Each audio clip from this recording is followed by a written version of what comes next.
এ হলো আমাদের নলসিটিটা, এখান থেকে শুরু হয়। এটা নলসিটি উপজেলার নতুন ভবন। এই যে আমাদের চায়না মাঠ, এটা চায়না মাঠ নামকরণ হবার কারণ হলো এখানে নলসিটিতে আগে হলো চায়নার আগে ব্যবসা করতো এই জায়গাটায়। আর এখানে যখন পানি থাকে না এই পুকুরটায়, তখন জায়গাটা জোস লাগে, কিন্তু এখন এই জায়গাটায় কাজ চলতেছে, এই জন্য পানি নাই। স্মৃতিচারণটা এখানে, এই জায়গাটা আমরা ছোটোবেলা আসতাম, এখন জায়গাটা অনেক সুন্দর করছে। এই হলো আমাদের নলসিটি বাস স্ট্যান্ড। এখান থেকে আমরা বরিশালে যাই। নলসিটি থেকে বরিশাল যাওয়ার বাস এখান থেকে ছাড়ে, এই যে দেখতে পাচ্ছেন বাস কাউন্টার। আর এ হলো আমাদের নলসিটি পৌর ভবন, কাজ চলতেছে। এই হলো নলসিটি ডাক বাংলা, সরি ডাক বাংলো। এই হলো আমাদের ডাক বাংলো। আর এই হলো নলসিটি পুরাতন বাজার, ভিতরে ঢুকলে আর বের হইতে পারবো না। এটা হলো কালী মন্দির। এখানে হলো নলসিটি, এটাকে কুমারপট্টি বলতে পারেন।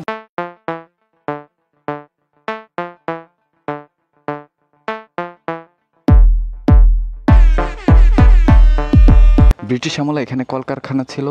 ওই যে কলকারখানার কথা বললাম না, ওইটার আর একটা মেশিন। এটা হলো সুগন্ধা নদী, এটা হলো নদীর ওপার, ওই যে ধান ক্ষেত।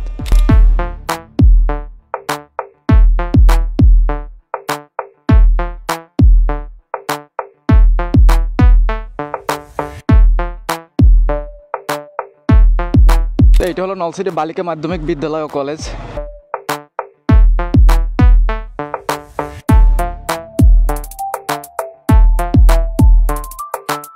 এটা হলো নলসিটি মার্চেন্ট মাধ্যমিক বিদ্যালয়।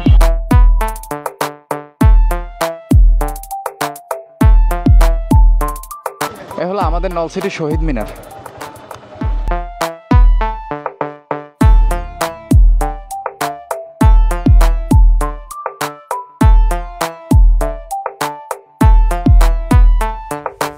এইটা হলো আমাদের নলসিটি ডিগ্রি কলেজ, সরকারি নলসিটি ডিগ্রি কলেজ।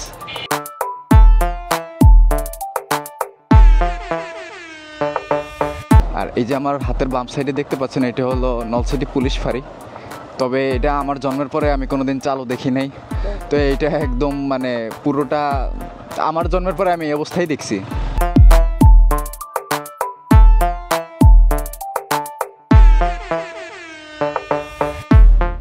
এটা হলো নলসিটি থানা।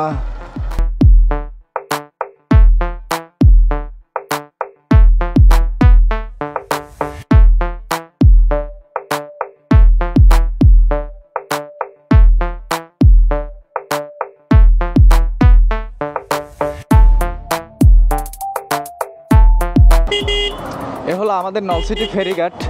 এখান থেকে ফেরি পারাপার হয়ে ষাটপাকিয়া যায়। তো ষাটপাকিয়া থেকে যদি আপনি ডানে যান তাহলে বরিশাল, আর যদি বামে যান তাহলে ঝালকাঠি।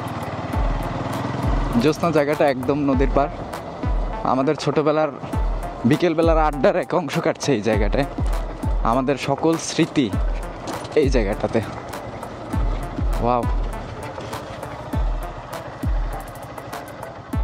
তো ওই সাইডে একটা বাংলো আছে, ক্যামেরায় হয়তো উঠবে না, সূর্য পিছনে, পুরো নদীর দৃশ্য দেখতে পাচ্ছেন আপনারা। এখান থেকে উপরে যাওয়ার পরে যদি বামে যান তাহলে হলো আপনার পুরো ঝালকাঠিতে পৌঁছাবেন, আর যদি ডানে যান তাহলে বরিশাল।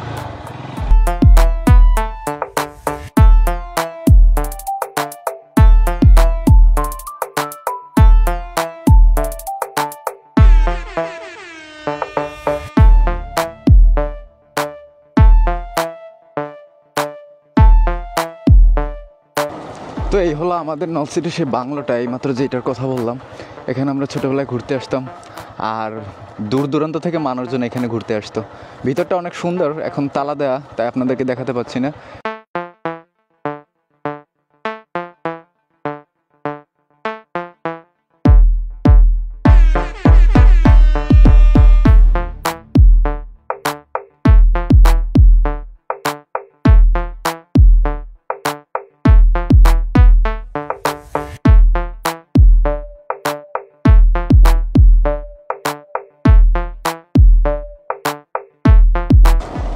তো ফাইনালি 7 সমুদ্র 13 নদী পার হয়ে আমরা নলসিটি মাটিভাঙ্গা আবাসন চরে চলে আসলাম। এই জায়গাটা আগে একদম খোলা মাঠ ছিল, মানে যতদূর চোখ যাবে ততদূর মাঠ ছিল। এখন সরকারি আবাসন প্রকল্প হয়েছে এখানে, তো এই কারণে দেখা গেছে এখন আর মাঠ নাই, খোলা মাঠ নাই, ছোট ছোট একটু একটু মাঠ আছে, এইসব জায়গায় ওরা খেলাধুলা করছে। আর এগুলো ব্যক্তিগত জমি মনে হয়, অথবা লিজ দেওয়া জমি। আর বাকি সব জায়গাটুকু আবাসন প্রকল্পে চলে গেছে। এটার শেষ প্রান্তে গেলে আমরা নদীটা দেখতে পেতাম। ও গাইস, থানার সামনে এসে আমার গাড়ির তেল শেষ হয়ে গেছে। এখন আমি 2 পা দিয়ে আমার গাড়ি ঠেলতেছি।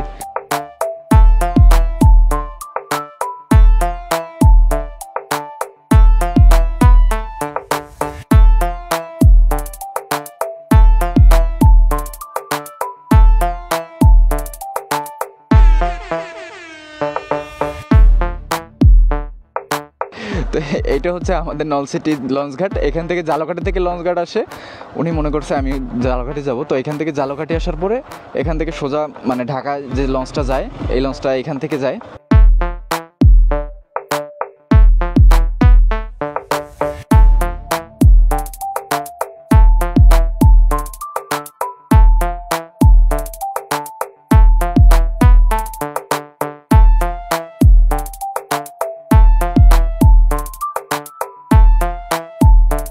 এটা হলো আমাদের নলসিটি কলবাড়ি এরিয়া।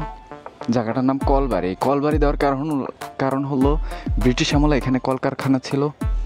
একদম মানে কাক আর বক এখানে মানে অতিথি পাখি আসে। এইটা নদীর পার, তো ওই সাইডে ওই যে নদী দেখা যাচ্ছে, অতিথি পাখি থাকার কারণে একদম পটি করে সাদা বানাই ফেলছে। তো এই যে জিনিসটা দেখতে পাচ্ছেন সামনে, এরা প্রায় 200 থেকে 300 বছর আগের এই জিনিসগুলো। পুরো এরিয়াটাই অনেক মেশিনারিজ ছিল। তো এগুলো ব্রিটিশ আমলের একদম। তো আমার নানির কাছে শুনছি যে এই মেশিনগুলো যখন চালু করা হইতো তখন পুরো নলসিটি পৌরসভাটা কাঁপতো।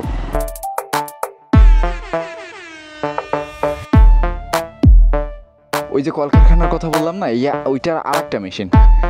তো এই যে মেশিনটা দেখতে পাচ্ছেন, এই মেশিনটা মূলত একটা পার্টস, বড় একটা ওই যে কলকারখানার কথা বললাম না, ওইটার একটা পার্টস। এটা নিয়ে অনেক ইতিহাস আছে বাবা। এই জায়গাটা অনেক ডেঞ্জারাস। এই জায়গাটা এই যে বড় বড় বিচ্ছু দেখতে পাচ্ছি আমি, ওই একটা গোল দেখতে পাচ্ছি।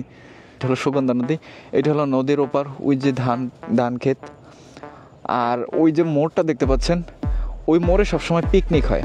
আর এটা হলো এমন একটা মোড় যেখানে দাঁড়ালে ডানে বামে সব জায়গায় নদী, ঠিক আছে? শুধু পিছন বাদে ডানে বামে সামনে সব জায়গায় নদী। আর ওই যে গাছ দেখতে পাচ্ছেন, ওইখানে ছোট ছোট টং বানায় তারপরে আমরা পিকনিক খাই।